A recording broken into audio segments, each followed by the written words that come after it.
Hola, buen día a todas y a todos. Tenemos que hablar de algunos hechos políticos en nuestro país. Uno de estos que tiene que ver con las manifestaciones en contra del presidente Gustavo Petro y del gobierno del cambio, las cuales vimos en diferentes ciudades.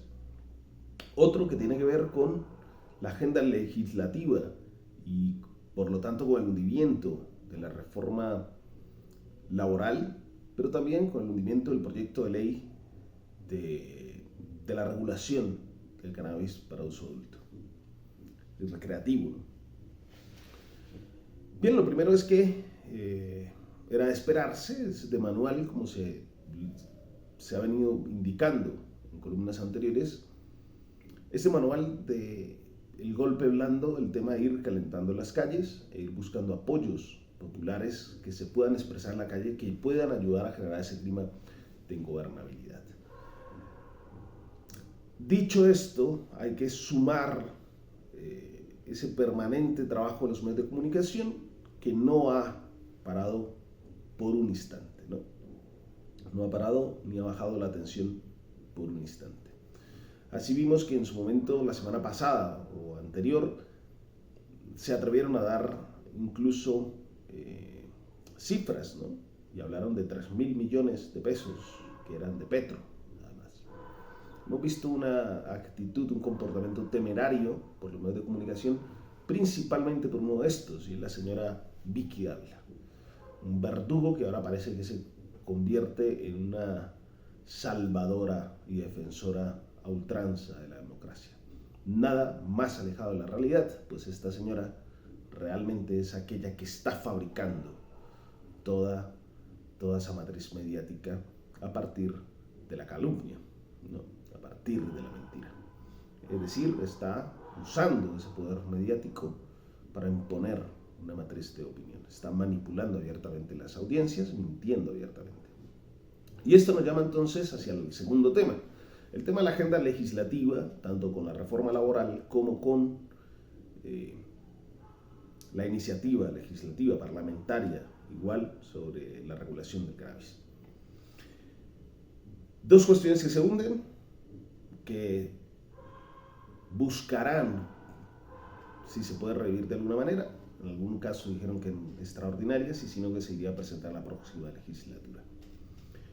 Pues bien, esto coincide precisamente con ese momento de mayor presión hacia el gobierno, y ante esto salen personajes a hablar, a darles titulares a la prensa como tan perversos y tan peligrosos como aquel de hay que cerrar el Congreso de la República. Bueno, no hay que cerrarlo, no hay que cerrarlo. Eso es una grandísima estupidez y es además un atentado contra la democracia. El Parlamento, el Congreso de la República, cumple un papel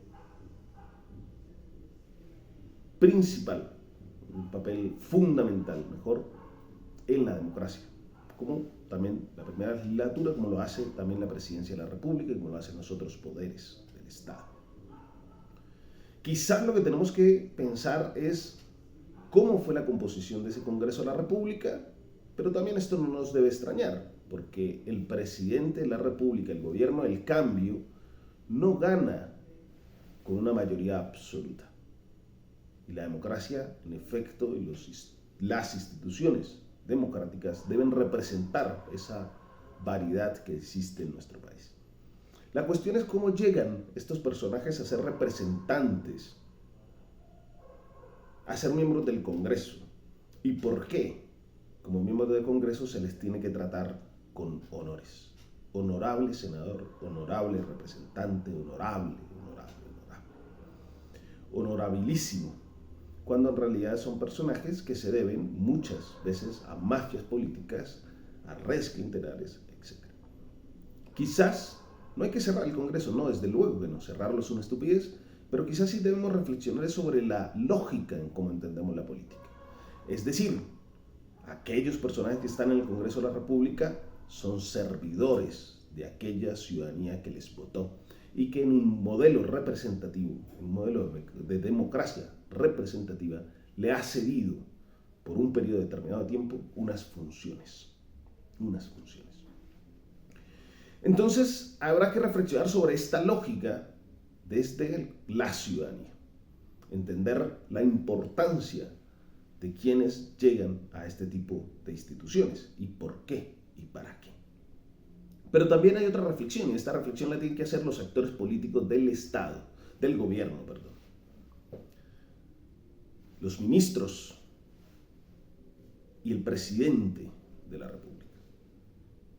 Y es que el presidente de la República, quiero pensar que actuó de buena fe, creyendo que en efecto iba a existir un pacto social que permitiera avanzar a nuestro país en el propósito de volverse realmente una república democrática. Y en ese camino, entonces, de hacer y de construir esa república democrática, pues se iban a generar una serie de acuerdos. Esos acuerdos pasaron por acuerdos burocráticos. Se le dio participación a los partidos tradicionales que en ningún momento apoyaron al presidente dentro de la administración gubernamental. Y parece que con esto garantizaba al presidente entonces esos apoyos parlamentarios. Ya se vio que no. Y quiero pensar que lo hizo el presidente de buena fe y fue asaltado en la buena fe por estos actores políticos que pidieron cuotas burocráticas y que luego no hablaron o no se expresaron en el Parlamento como tenían que expresarse. Llámenle a esto mermelada.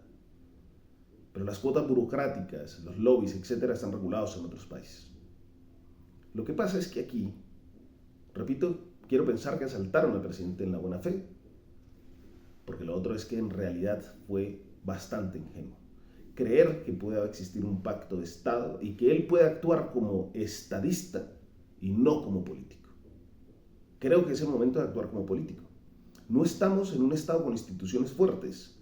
Estamos en este momento en un juego político en donde estos actores están usando todas las instituciones para derrocar, para atacar, para destruir cualquier intento de progreso en nuestro país.